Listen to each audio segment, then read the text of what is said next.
Vamos a listar pañuelos, todos nuestros queridos seguidores. Mi nombre es Alice y aunque hoy muchos me conocen por mi historia de pérdida, quiero contarles primero quién fui antes de convertirme en la mujer que sobrevivió a lo insoportable. Porque antes de la noche en que todo cambió, yo era simplemente una madre feliz. Nací en un barrio humilde, en una familia donde nunca sobró nada, pero donde siempre hubo amor. Aprendí desde pequeña el valor de las cosas simples, los abrazos de mi madre al final del día, el aroma del pan tostado por las mañanas, las carcajadas que llenaban nuestra pequeña casa los fines de semana. Cuando conocí a Carlos, mi esposo, pensé que el universo me había premiado. Tenía una forma de mirarme como si yo fuera lo más valioso de la tierra y yo me sentía así, elegida, amada, cuidada. No tardamos en formar una familia. Primero llegó Lucas, mi hijo mayor, un niño de alma sensible que desde pequeño mostraba un corazón inmenso. Me decía cosas como: mamá, yo quiero que tú siempre seas feliz, mientras me acariciaba el rostro con sus manitas pequeñas. Luego llegó Martina, mi niña curiosa de ojos chispeantes que parecía tener preguntas para todo. Y por último, Emiliano, mi pequeño torbellino, el niño que llegó a completar el cuadro perfecto de mi vida. Nuestra casa era sencilla, alquilada, pero cada rincón estaba lleno de vida. Recuerdo las paredes salpicadas de dibujos infantiles, los muebles rayados por accidentes con crayola, los juguetes esparcidos por todos lados. La gente a veces se quejaba de lo difícil que era criar hijos. Yo no. Para mí ellos eran mi alegría, mi propósito. Me levantaba cada mañana pensando en cómo sorprenderlos, en cómo hacerlos reír, en qué platillo especial prepararles para la cena. Era agotador, sí, pero no lo hubiera cambiado por nada. Como familia teníamos nuestros rituales, las noches de películas en el sofá con palomitas hechas en casa, los paseos al parque los domingos, las guerras de almohadas antes de dormir. Había risas, juegos, peleas por tonterías, reconciliaciones con abrazos. Era vida en estado puro. Recuerdo que una semana antes del accidente algo empezó a cambiar. Yo sentía un cansancio extraño, dolores de cabeza que no podía explicar. Hace 2 días antes, mi hijo mayor podía llegar al jardín y llegaba siempre tarde porque nos levantábamos tarde. No podíamos levantarnos a la hora que era. Una noche, mientras preparaba la cena, le dije a mi esposo que notaba que la estufa estaba funcionando raro, que siempre botaba como un humo extraño. Carlos dijo que la iba a revisar, la revisó, pero dice: no veo nada raro, amor, debe ser tu nariz sensible. Me dijo riendo mientras me daba un beso en la frente. Ninguno de los dos sospechó que ese sería el primer aviso del enemigo invisible que se había instalado en nuestra casa. El monóxido de carbono es traicionero. No huele, no se ve, no se siente. Le llaman la muerte dulce porque simplemente te duerme y no despiertas. Esa noche habíamos preparado con los niños una cena deliciosa, había ayudado a poner la mesa, a resolver la sala, a buscar las servilletas, cantábamos canciones tontas mientras cocinábamos cuando llegó la hora de dormir. Los arropé con cuidado, uno por uno, les di un beso de buenas noches y les susurré al oído ese te amo, que era nuestra contraseña secreta. Esa fue la última vez que los vi con vida. No sabía que esa cenada juntos entre risas y pequeños pleitos de hermanos iba a ser la última. Los acosté, los llevé a la cama, Lucas fue el primero, lo arropé, lo abracé fuerte y me dijo al oído esa frase que hoy me salva: mamá, yo quiero que siempre estés feliz. Martina quería que le leyera un cuento, pero me conformé con inventarle una historia corta sobre una hada que salvaba a una familia. Emiliano, mi pequeño terremoto, no quería soltarme, me abrazaba el cuello como si supiera que el tiempo se nos acababa. Finalmente logré acostarlos, los cubrí con mi mantica favorita y les di un beso de buenas noches. Me detuve unos segundos en la puerta mirándolos dormir. Ese momento se quedó tatuado en mi memoria. Todo transcurrió normal, esa noche transcurrió todo normal. Fue al otro día, cuando me sentí muy mareada, llegué al baño y me desplomé. Me caí. No sé cuánto pasó entre ese lapso y el otro. Me levanté, intenté ir hacia el cuarto de los niños, pero en el pasillo volví y me desplomé. Desperté en un lugar extraño. con tubos conectados en mi cuerpo. Voces que no entendía flotaban en mi alrededor. Intenté moverme, hablar, pero me dormían una y otra vez. Me explicaron después que era un shock, que mi cuerpo no soportaba la realidad. 3 veces intentaron despertarme, 3 veces volví a hundirme. A la cuarta abrí los ojos. Mi madre estaba ahí, Carlos también. Yo no sabía qué había pasado, apenas podía hablar. Lo único que balbuceaba fue: ¿qué ocurrió? Mi mamá me acariciaba el rostro, lloraba, yo no entendía. Le pedí como pude que me pasara algo para escribir. Temblando escribí: mis hijos. Mi madre intentó ocultarme la verdad, pero los médicos le explicaron que era mejor enfrentarla cuanto antes. Mi mamá tomó aire, me miró con unos ojos que nunca olvidaré y con la voz quebrada me dijo: se durmieron, Alice, se durmieron. No hay palabras para describir lo que pasó dentro de mí en ese instante. Fue como si el universo se rompiera, como si cada célula de mi cuerpo gritara al unísono. Me sedaron de nuevo. Cuando desperté estaba solo mi mamá y ya no estaba Carlos al lado. Antes de que me dieran de alta, él se acercó a mi cama, me tomó la mano, me miró con una tristeza que dolía y me dijo: no puedo con tanto, Alice, no puedo sostenerte, necesito irme. Y se fue. Y nunca más volvió, nunca más. Volví a casa de mi madre, o mejor dicho, mi cuerpo volvió. Mi alma, mi mente, mi corazón se quedaron atrapados en ese cuarto de hospital. En ese momento donde escuché se durmieron, me convertí en un fantasma. Pasaba los días sentada frente a la ventana, mirando un horizonte vacío. Mi madre hacía lo que podía, me peinaba, me ayudaba a bañarme, me compraba ropa porque había adelgazado tanto que la mía se caía de mi cuerpo. Yo no quería comer, y no porque no quisiera, era porque simplemente no tenía apetito. No quería hablar, no quería existir. Lo más triste que me enteré cuando estaba en casa fue que cuando estaba en coma inducido, los 10 días que mi cuerpo quedó suspendido, afuera el mundo seguía girando y mis hijos eran despedidos sin mí. No estuve en sus funerales, no estuve para peinarle el cabello por última vez, ni para colocarle sus juguetes favoritos junto a ellos, ni para abrazarlos antes de que bajara esa última escalera hacia la tierra. Me lo contaron después con cautela, con miedo, sabiendo que cada detalle podía desgarrarme un poco más. Fue mi madre quien organizó todo, quien decidió qué ropa ponerles, quien les eligió las flores. Ella cargó con el peso de despedirse por mí. Eso hasta hoy me duele casi tanto como perderlos. El primer año fue un desierto. Todo lo que había sido amor, calor, se volvió ausencia y frío. La cama parecía demasiado grande, la casa demasiado silenciosa. No podía soportar mirar las fotos, pero tampoco podía despegarlas de las paredes. Las ropitas quedaron guardadas en cajas, pero yo abría esa caja por las noches solo para hundir mi cara entre sus prendas, buscando algún rastro de su olor. Me convertí en un cuerpo que respira, me movía por inercia. Mi madre trataba de alimentarme, de hacerme hablar, de animarme a salir, de bañarme, de sacarme al sol, pero yo estaba congelada por dentro. El dolor físico era real. El pecho me pesaba, los músculos se tensaban, me dolía hasta respirar. No podía dormir si no era con medicamentos. No podía soportar un silencio largo porque escuchaba sus risas, sus pasitos llamándome desde sus habitaciones vacías. La gente empezó a alejarse, los amigos dejaron de llamar, algunos porque no sabían qué decir, otros porque pensaban que después de meses ya debería estar mejor. Pero el dolor no tiene calendario. Nadie te enseña a enterrar a tus hijos, a volver a mirar el mundo después de eso, a convivir con un vacío que nunca se llena. El cementerio se convirtió en mi lugar secreto.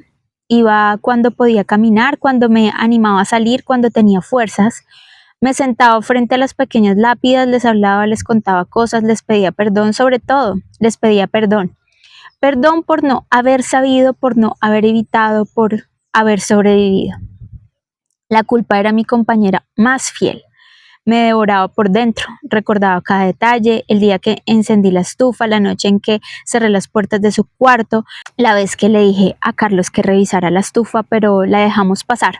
Me decía una y otra vez que si yo hubiera desvivido con ellos, al menos no habría esta desolación en mi vida, no habría tanto dolor. Me preguntaba mirando al techo en las madrugadas, ¿por qué yo? ¿Por qué me dejaste aquí, Dios? ¿Por qué tanto dolor? No es necesario tanto dolor.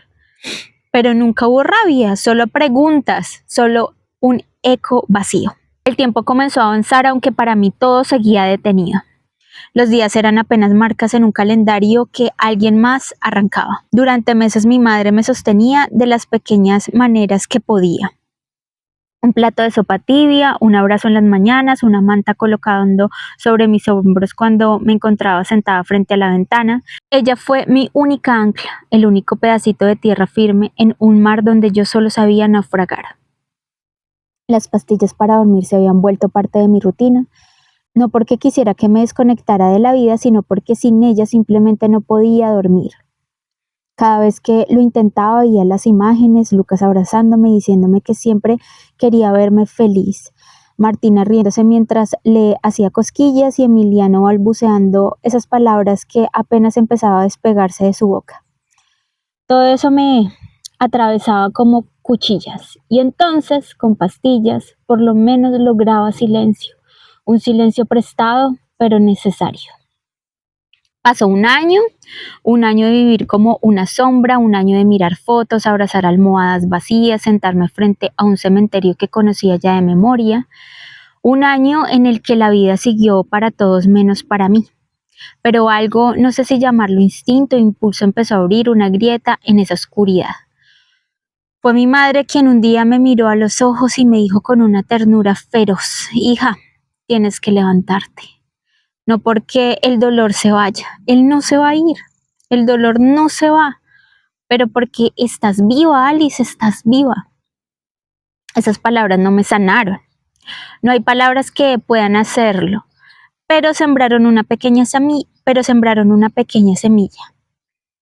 Me aferré a ella, dejé lentamente las pastillas, me obligué a salir a caminar alrededor de la cuadra. Me peinaba aunque fuera solo para sentarme a leer un rato frente a la ventana y un día, casi sin saberlo, acepté un pequeño trabajo de medio tiempo en una tienda cercana. Los primeros días fueron atroces, no porque el trabajo fuera difícil, sino porque sonreír a clientes se sentía como una traición. Me preguntaba constantemente: ¿cómo puedo sonreír si he perdido a mis 3 hijos? ¿Cómo puede mi rostro siquiera intentarlo? La culpa se sentaba a mi lado cada vez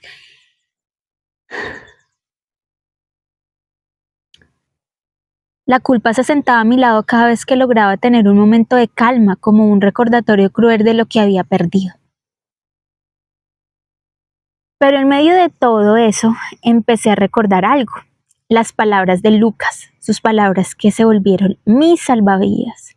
Mamá, no quiero que estés triste, quiero verte siempre feliz. Me aferré a esa frase como quien se agarra de un tronco en medio del océano. Decidí muy lentamente que mi vida no sería solo dolor, que si seguía aquí era porque todavía había algo que debía hacer. Pasaron 2 años de reconstrucción, de pequeñas victorias cotidianas.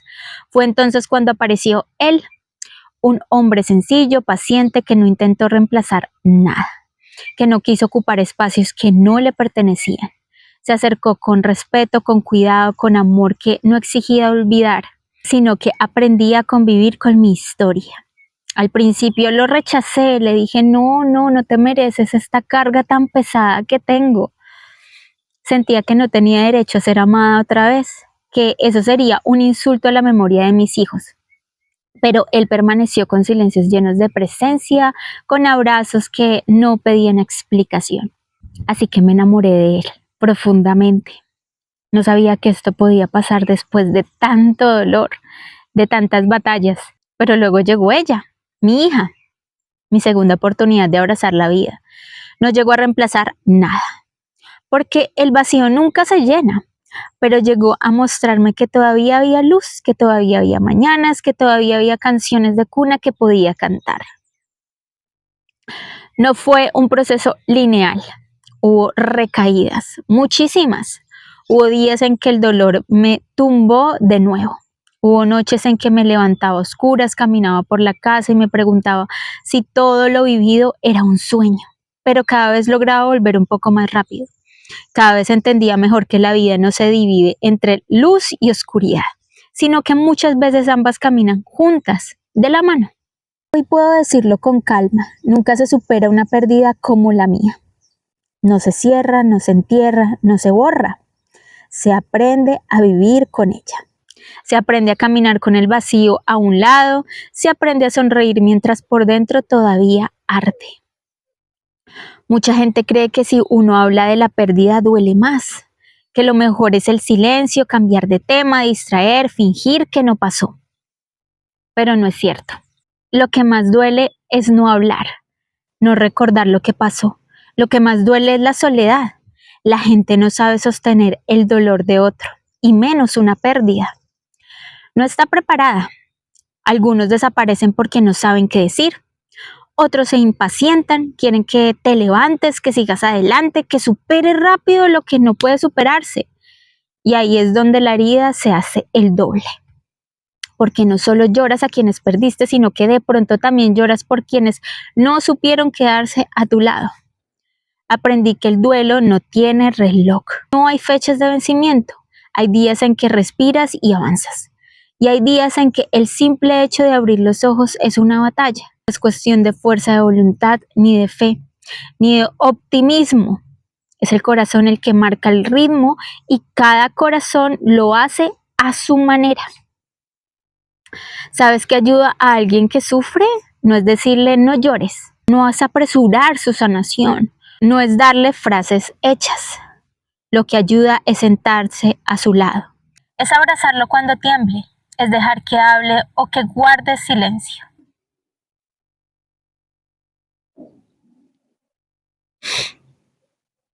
Es no salir corriendo cuando te diga que todavía duele, aunque haya pasado meses y años.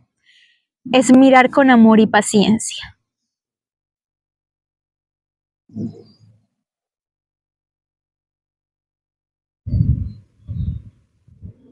Cada día escucho lo que me dijo mi hijo mayor Lucas. Mamá, quiero que siempre estés feliz. Lo entendí, honrar su vida no era vivir sepultada en una pena. Era encontrar maneras de seguir adelante, de levantarme cada mañana, de ser feliz cuando podía hacerlo por ellos y por mí. Hoy cuando miro atrás, le diría a la Alice de hace 15 años algo que quizás le hubiera sostenido. Estoy orgullosa de ti, de lo que lograste, de cómo caminaste entre ruinas y sigues aquí. Y también quiero decirle algo a ustedes, los que me escuchan, los que han llorado conmigo, los que quizás han estado cargando su propio duelo. No corras, no te exijas, no escuches a quien quiere apurarte. Abraza tu dolor, habla de él, busca compañía y si estás acompañando a alguien que sufre, no quieras ser el superhéroe. Solo quédate, abrázalo, sostén, calla cuando haga falta, espera con paciencia. Eso es amor. Eso es sostener un corazón roto. Hoy vivo agradecida por mi madre, que fue mi roca, por mis hermanas que no me soltaron, por mi esposo que supo amarme rota, por mi hija que es mi motor, pero sobre todo agradecida por haber tenido a Lucas, Martina y Emiliano, aunque fuera por poco tiempo, porque su amor me transformó, porque su amor sigue aquí. No hay un solo día que no los piense, que no los sueñe, que no desee un abrazo, pero sé con toda mi alma que ellos están bien y eso por extraño que suene, me basta. Y ustedes dejen sus comentarios de esta maravillosa historia, si les enseñó algo, si las hizo llorar tanto como a mí. Casi no termino esta historia. Dejen sus comentarios, no olviden compartir, reaccionar y compartan para que estas reflexiones, para que estas historias lleguen a muchas más personas y pues sean escuchadas. Abracitos, los queremos un montón. Chao, chao.